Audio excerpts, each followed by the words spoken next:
प्रिय विद्यार्थियों, नमस्कार। आज इस व्याख्यान में हम चतुर्थक के बारे में विस्तार से चर्चा करेंगे। चतुर्थक को जानना इसलिए भी आवश्यक है क्योंकि इसके बाद हम अपकरण के माप का अध्ययन करेंगे और अपकरण के माप जब भी हम अध्ययन करेंगे तो उसमें माध्य विचलन, प्रमाप विचलन और चतुर्थक विचलन के बारे में विस्तार से चर्चा करेंगे। और जब हम चतुर्थक विचलन के बारे में जानना चाहेंगे उस समय हमारी पहली आवश्यकता होगी कि चतुर्थक किस प्रकार से निकाला जाता है। इसलिए ये ज़रूरी है कि चतुर्थक का अध्ययन हम पहले ही कर लें। चतुर्थक को क्वार्टाइल कहते हैं। चतुर्थक जैसा कि नाम से ही पता चल रहा है, चतुर्थक यानी चतुर्थ, समंग श्रेणी का चतुर्थ भाग।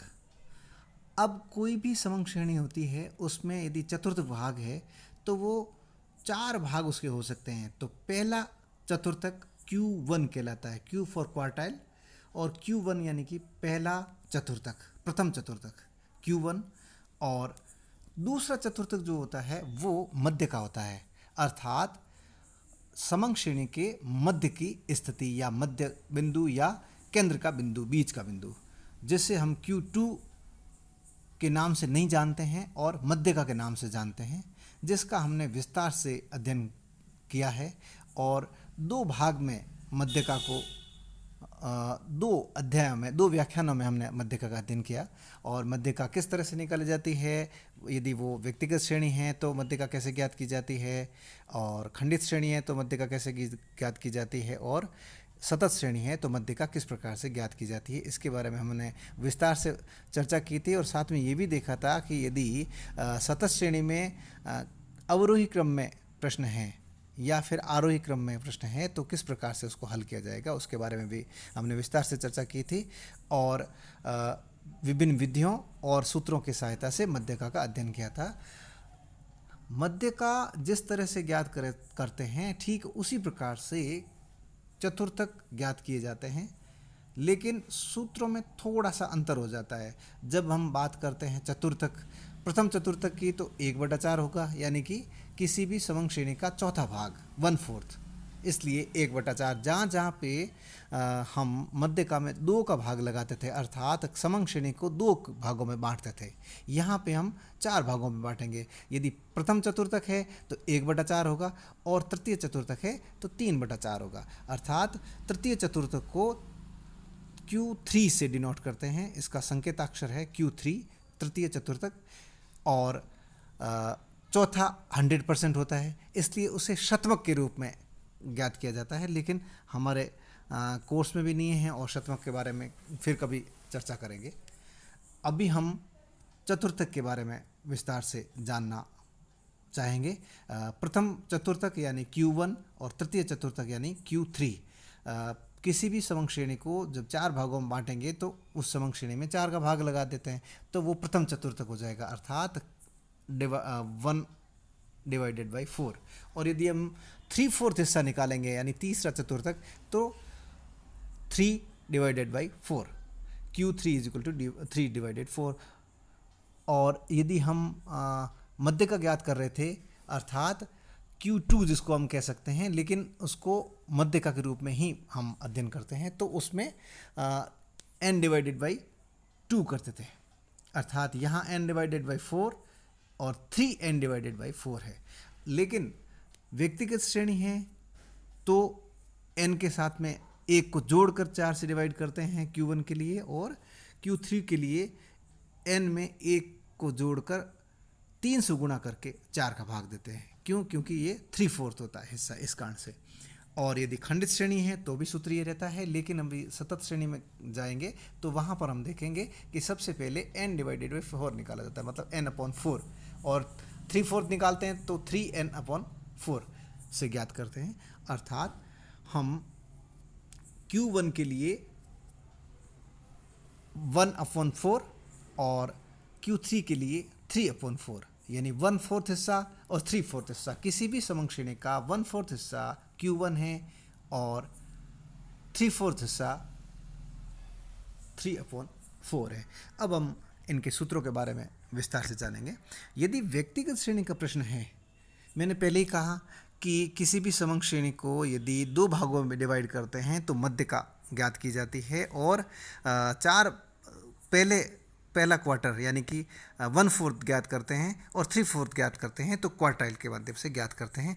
लेकिन जब हम ज्ञात करते हैं तो सूत्र वैसे ही होते हैं तीनों के, जैसे कि मध्यिका में हमने देखे वैसे ही Q1 और Q3 के लिए होता है, और प्रक्रिया भी वही रहती है। केवल अंतर एक ही होता है, और वो होता है जहाँ जहाँ n या n+1/2 करते हैं, यहाँ पर n या n+1/4 करेंगे 1/4 के लिए तो 1/4 होगा, और Q3 के लिए 3/4 होगा। यही अंतर होगा। तो हम व्यक्तिगत श्रेणी में किस तरह से ज्ञात करेंगे? जैसे मध्यिका ज्ञात करते थे, सबसे पहले समंक बिखरे हुए होते हैं, इसलिए उनको आरोही या अवरोही क्रम में जमा लेना, व्यवस्थित करना, उसके बाद में n+1/4 आइटम ज्ञात करते थे। ठीक इसी तरह से प्रथम चतुर्थक के लिए Q1 ज्ञात करने के लिए सूत्र हो जाएगा साइज ऑफ n+1/4 आइटम, और Q3 के लिए हो जाएगा साइज ऑफ 3n+1/4 आइटम। जैसा कि आपने चित्र इस स्लाइड में दिख रहा है कि Q1 = 1/4 था, Q3 = 3/4 था। तो अब जो सूत्र है वो Q1 के लिए बना है साइज ऑफ n+1/4 आइटम, और ठीक इसी तरह से Q3 के लिए बना है साइज ऑफ 3n+1/4 आइटम। इस तरह से व्यक्तिगत श्रेणी में चतुर्थ ज्ञात करने का तरीका है, सबसे पहले आरोही या अवरोही क्रम में उन्हें जमाना, और उसके बाद में इन सूत्रों के माध्यम से Q1 और Q3 ज्ञात करना। और इसमें फिर वही बात याद रखनी है, ये जब भी सूत्र से कोई भी संख्या ज्ञात होती है तो वो संख्या न होकर वो पद, उस सीरियल का पद हमारा चतुर्थक होगा। खंडित श्रेणी के लिए जो सूत्र है वो है जो व्यक्तिगत श्रेणी में होता है वही रहता है, लेकिन प्रक्रिया में परिवर्तन हो जाता है। अर्थात सूत्र प्रक्रिया जो होगी वो होगी सबसे पहले संचयी आवृत्ति ज्ञात करना, अर्थात CF ज्ञात करना। क्यों होगी? क्योंकि इसमें उसमें व्यक्तिगत श्रेणी में सबसे पहले समंक श्रेणी को क्रम में जमाते हैं, यहाँ पे जमी जमाई होती है, इसलिए सबसे पहले संचयी आवृत्ति ज्ञात करना अर्थात CF ज्ञात करना। फिर इस सूत्र के द्वारा ज्ञात करके जो भी संख्या आती है उसको CF में देखना, और जिस CF में वो शामिल है उसका चतुर्थक ही हमारा उसका मूल पद ही हमारा चतुर्थक होगा। अर्थात इसे हम यूँ कह सकते हैं कि जो भी समंक श्रेणी है वो X और F में होती है। उसके बाद तीसरी लाइन हम बना देते हैं CF की, और CF ज्ञात करने के बाद में हम क्या करेंगे, ये वाले सूत्र लिखेंगे Q1 = size of n+1/4 item, और उससे जो संख्या आएगी उसको CF में देखेंगे, जिस CF में वो शामिल है उसका मूल पद Q1 हो जाएगा। ठीक इसी तरह से Q3 ज्ञात करने के लिए हम क्या करेंगे, 3n+1/4 करेंगे, यानी X, F और F के बाद में दो तो सीरीज हमको दे रखी होती है, और दो कॉलम हमको दे रखा होता है, तीसरा कॉलम हम बनाते हैं CF का। उसके बाद में हम इस सूत्र की सहायता से हल कर देंगे 3n+1/4 आइटम, और जो पद आएगा उस पद को हम CF में देखेंगे, जिस CF में वो शामिल है उसका मूल पद हमारा चतुर्थक होगा, Q3 होगा। अब हम चलते हैं सतत श्रेणी की तरफ। जब प्रश्न सतत श्रेणी का है तो सबसे पहले n/4 कर लेते हैं Q1 के लिए, और 3n/4 कर लेते हैं किसके लिए, Q3 के लिए। और उसके बाद में इनसे जो संख्या आती है उसको हम CF में देखेंगे, और जिस CF में शामिल है उसका वर्ग हमारा मध्य का वर्ग होगा, और जब मध्य का वर्ग ज्ञात हो जाएगा तो उसकी छोटी सीमा L1 कहलाएगी और बड़ी सीमा L2 कहलाती है, बड़ी सीमा L2 कहलाती है। अब देखिए कि वही तरीका है जैसा कि मध्यिका में हमने देखा, अर्थात जो सूत्र है आरोही क्रम में वो है Q1 के लिए Q1 is equal to L1 plus N upon 4 minus C upon F into I. उसमें था L1 plus N divided by 4 minus C upon F into I, यानी कि इस 4 की जगह 2 था मध्यका में, और यदि हम चतुर्थ ज्ञात करते हैं तो 4 आ जाएगा, ये अंतर रहेगा। और उसके बाद में यदि हम Q3 ज्ञात करना चाहते हैं तो L1 plus 3N upon 4 minus C divided by F into I, और वहाँ क्या था मध्यका में N अपॉन 2 माइनस C था, यही अंतर है। और यदि अवरोही क्रम है तो सूत्र हो जाएगा Q1 के लिए Q1 is equal to L2 minus N upon 4 minus C divided by F into I. और यदि Q3 ज्ञात करना है तो Q3 is equal to L2 minus 3N upon 4 minus C divided by F into I, ये सूत्र रहेंगे।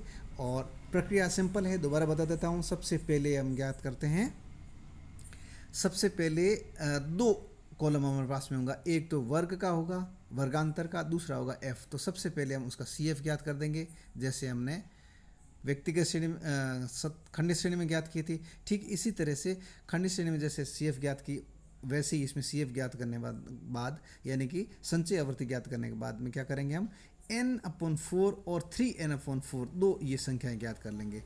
और इसके बाद में हम क्या करेंगे कि N अपॉन 4 जो आया है उसको CF में देखेंगे, जिस CF में शामिल है उसका वर्ग हमारा Q1 के लिए यानी चतुर्थक 1 का वर्ग कहलाएगा, और उसकी छोटी सीमा L1 होगी। यदि आरोही क्रम में है तो ये वाला सूत्र अपना लेंगे, और अवरोही क्रम में है तो ये वाला सूत्र अपना लेंगे यार, छोटी सीमा L1 और बड़ी सीमा L2। इसी तरह से यदि Q3 ज्ञात करना है तो 3N अपॉन 4 ज्ञात करेंगे, और उसको CF में देखेंगे, जिस CF में वो शामिल है उसका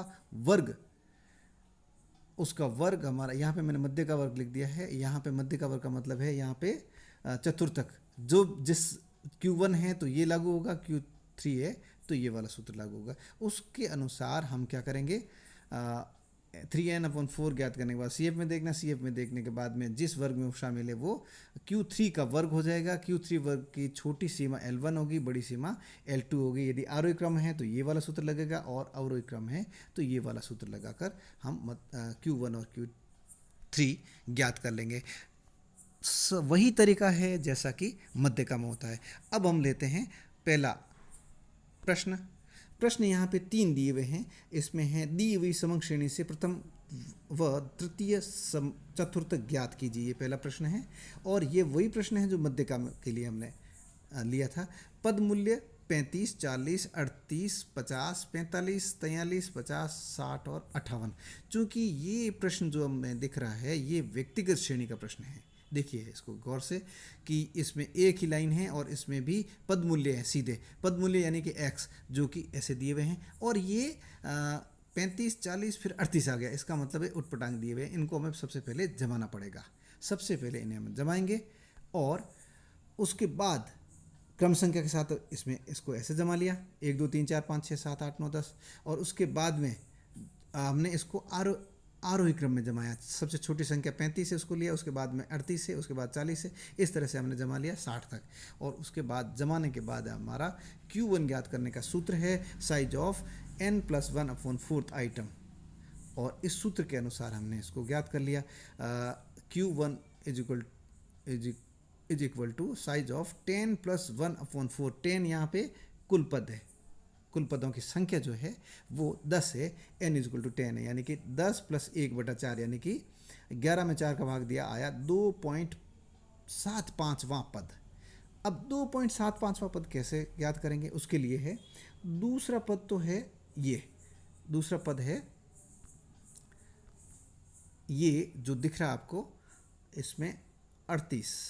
दूसरा पद तो हमने ज्ञात कर लिया 38 से, लेकिन 0.75 पद कैसे निकालेंगे, तो 2वां पद प्लस 0.75 और उसके बाद में दूसरे और तीसरे पद में जो अंतर है उस अंतर का 3/4 हिस्सा यानी कि 0.75 के साथ उस अंतर को गुणा कर लेंगे, अर्थात 75% उसका, यानी कि 3/4 हिस्सा। तो इन दोनों में अंतर है 48 में से, यानी सूत्र तो है 2वां पद प्लस 0.75, 3वां पद माइनस 2वां पद, ये सूत्र है इसका। तो 3वां पद कितना है 40, 40 में से 38 गए, पीछे रह के 2 को, ये यहाँ पे हम अगले स्टेप देख रहे हैं, और 2 को जब 0.75 से गुणा करते हैं तो 1.5 आता है। तो 38 प्लस 0.75 ब्रैकेट में 40 माइनस 38, फिर है 38 प्लस 0.75 2 इन ब्रैकेट, यानी इन दोनों को आपस में गुणा कर लेंगे तो आ जाएगा 1.5, और उसके बाद में इसको जोड़ेंगे तो Q1 इज इक्वल टू 39.5 उत्तर आ जाएगा। ठीक इसी तरह से हमें Q3 भी ज्ञात करना होगा। Q3 ज्ञात करने के लिए सूत्र है व्यक्तिगत श्रेणी का है, इसलिए Q3 is equal size of 3n+1/4 item 3 और 10+1/4, यानी कि 33 डिवाइडेड बाई 4 आ गया आपके 8.25 द आइटम, 8.25वां पद। 8.25वां पद भी ठीक ऐसे ही ज्ञात किया जाएगा जैसे कि 2.75वां पद ज्ञात किया था। तो 8वां पद तो है ये, यानी कि 51, और यहाँ मैंने 51 लिख दिया।